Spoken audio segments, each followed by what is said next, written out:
6.24, Ian Borsuk, Environment Hamilton. Ian, are you with us? Yes, I am. Can you hear me fine, Councillor? Very well, thank you. Just a reminder, Ian, you have 5 minutes. I'll hold up one finger if you get to the 4-minute mark, just to let you know, because I don't wish to interrupt you. Thank you. Great. Well, thank you, Council and Mayor. Thank you so much for the opportunity to speak today. Before I get started, I'd just like to reiterate something that other delegates have said today, in that it would be truly fantastic to have more opportunities to engage. As a regular delegate to Council, I still get nervous delegating to you all, even though I know you're all very friendly in person and things like that. I would like to speak in favor of the Just Recovery Hamilton principles as well, but today I'm going to be very specifically speaking to you all about the need to maintain investment in public transit and really prioritize public transit investment as we go through this next year, a really vital year before we fully recover from the pandemic. Just before I really get started, as a personal aside, just before the pandemic started in 2019, my mother had a double lung transplant and then suffered a pretty major stroke a few weeks later.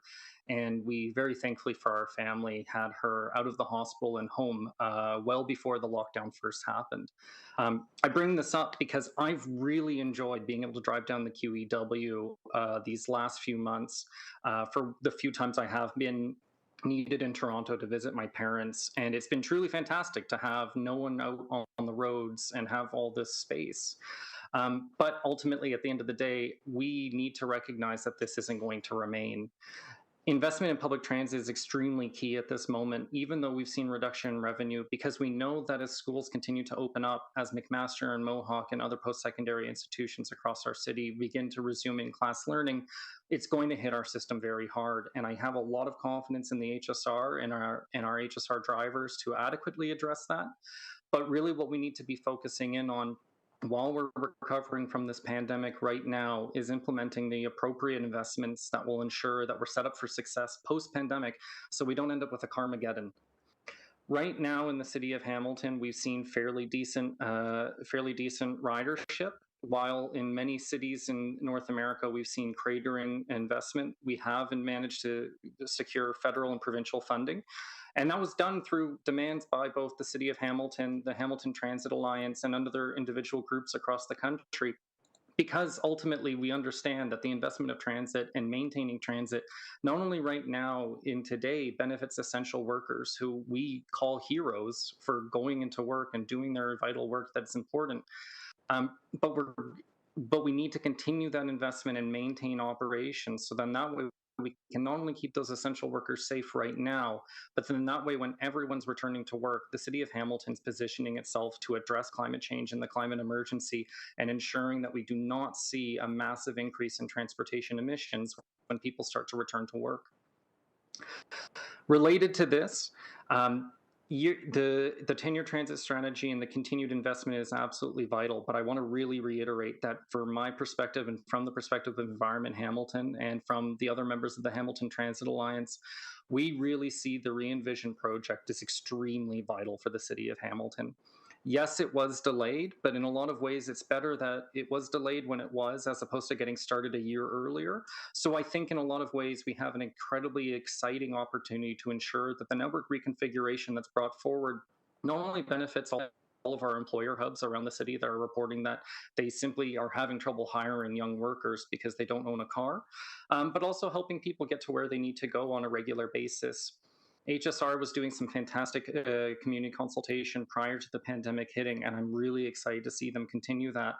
But ultimately, we as environmentalists and people who ride the bus every day, what we know, and from talking to riders, is that we need City of Hamilton and we need City Council to really show their commitment to ensuring that the HSR remains robust through the pandemic and after, and that we're ready and we're primed for expansion as necessary when we begin to recover from this pandemic. At that same time, though, I would be incredibly remiss if I didn't echo what my executive director, Linda Lukasik, said, and that's essentially pointing out that the other principles of the Just Recovery Hamilton document are all cohesive and holistic together. it's going to be significantly easier to expand transit if we're not also expanding the urban boundary at the same time. It's also going to be extremely much easier if we're continuing to build inclusive communities that really welcome everyone here, if we're focusing on mobility justice and we're focusing on making it easier for people to get to the bus. So that includes sidewalk clearing and other aspects that will really help benefit transit. And I see I'm getting close to the end of 5 minutes, so I'll just end it right there, and I'm free to answer any questions if need be. Thank you very much, Ian. Members of council, any questions, please? I actually have a question of you, Ian, if I could hand over the chair again to Councillor Clark. Please proceed, Councillor. Thank you. You made an allusion to traveling down the QE, regrettably, to visit your mom who was ailing. However, I was wondering if you could respond or weave in the principle of a just recovery with that of those who argue we need to invest actually on that intra-regional transit versus inter-regional transit. So that which is specific to Hamilton versus that which enables us to get out of and into Hamilton. Please, thank you. Ian? Well, on that topic, as a Ward 1 resident, I'm fairly spoiled for transit, and I'm also spoiled when it comes to the need of getting to Toronto. Obviously, during the pandemic and when immediacy arises, I have also had the privilege of relying on my mother's private vehicle to get to and from Toronto when need be. But that said, if I didn't have access to that private vehicle, I would be relying on hopping on the go. And if I lived elsewhere in the city of Hamilton, I would have been relying on the reduced service for the HSR for much of this pandemic to then get to the go, which also had reduced service, to then get to Toronto to get to my family.